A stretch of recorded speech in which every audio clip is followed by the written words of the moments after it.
From the News Channel 5 Network, this is Inside Politics. Hello, everyone. I'm News Channel 5's political analyst, Pat Nolan. Welcome to Inside Politics. The 2016 presidential race continues to unfold like none other in our country's history. After another week of primaries and caucuses, we bring back to Inside Politics this week two of our best political analysts to help us understand where these campaigns stand and where the nomination battles are headed in both parties, and maybe a little look at what may be happening in the fall. They are, next to me, Democrat and Nashville attorney Larry Woods and Republican consultant Bill Phillips. Thank you, gentlemen, both for coming on the show. Thank you. It's a wild time out there these days. Let's start first with the Republicans, although, and either one of these parties, we could spend almost the whole show on one of them. We'll try to get them both in. What's clear in the race right now is it does appear Donald Trump is the front runner, but what's much less clear is whether he can get to the 1,237 delegates that he needs to win the nomination on the first ballot. Bill, what do you think? Can he make it? I think he will come up a little short, and the real key on is there going to be a fight at the convention is how short, because there'll be one vote cast and then they'll vote the second one, and that's when he'll probably go over. So what's the tripping point for you? Is it 50 delegates short, 25 delegates short? Is it not 50, so bad if it's 25? It's Armageddon if it's 50? If it's 50 or less, he'll get it.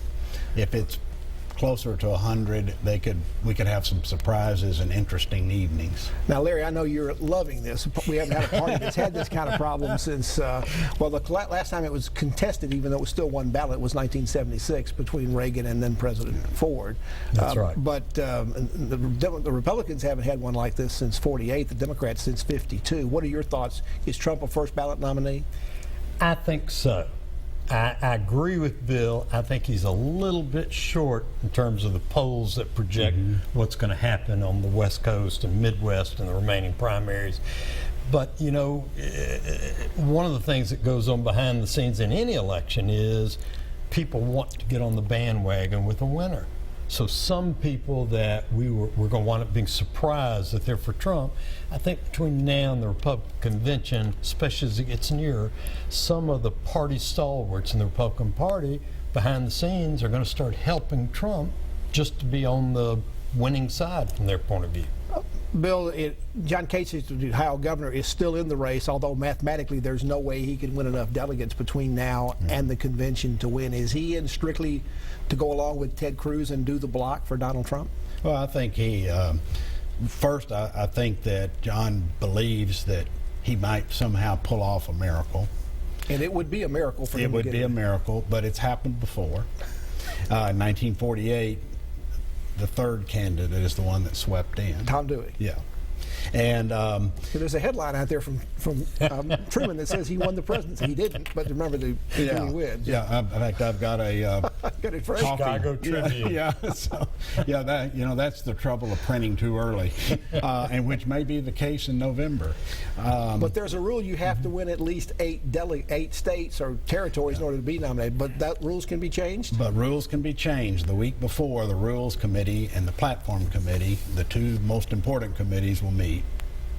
And those rules can be changed, and they usually are tinkered with each convention. One other rule that has been in there in the past has been a concern some Republicans have, that delegates are being at least allocated in open primaries, like here in Tennessee, where you can be a Democrat and independent, but for the day you can go be a Republican and vote. Several other states have closed primaries. Only Republicans can vote in those primaries. Are we going to have a fight over that when this Rules Committee puts it together and says only closed states? They would basically put in jeopardy a number of delegations, but those delegations are also more likely to be Trump-oriented because Trump has been bringing all these new people into the party. Well, and that's an excellent point, and that may cause a dust-up because the Trump people are voters, they're not party activists. Larry, if we have this kind of a rules fight, we might have what used to be called in the old days when parties had fights, a floor fight.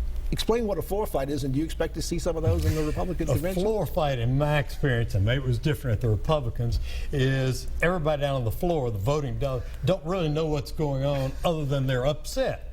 And they're not really sure whether to vote yes or no, and someone like Bill Phillips is there to tell them, vote this way or vote that way, the chairman of the delegation, the governor. And it makes for dramatic television, especially if the media start getting roughed up like we've seen at some conventions. But I think most of the voting public, all of us, of course, live and breathe it. Most of the voting public doesn't care unless there's really a walkout or something that extreme. And if Mr. Trump gets there with essentially half the delegates, which I think we all expect, it's just whether it's a little less than half or a little more, you know, it's like Bill just said, many of his delegates are not party regulars. They're new people to the process. They might get upset enough to stage a walkout. Boy, that's going to obliterate the news cycle. Or a fist fight. Yes, or a fist fight, right. Yes. A floor demonstration, that used to be called. Yeah. Well, now, Bill, there's already efforts, at least by some of the, Ted Cruz in particular, has been out working in the states, because in a lot of cases we've heard the media reporting about, well, Trump has this many delegates, Cruz has this many, but the actual people who are those delegates are still in the process of being selected right now in a lot of these states.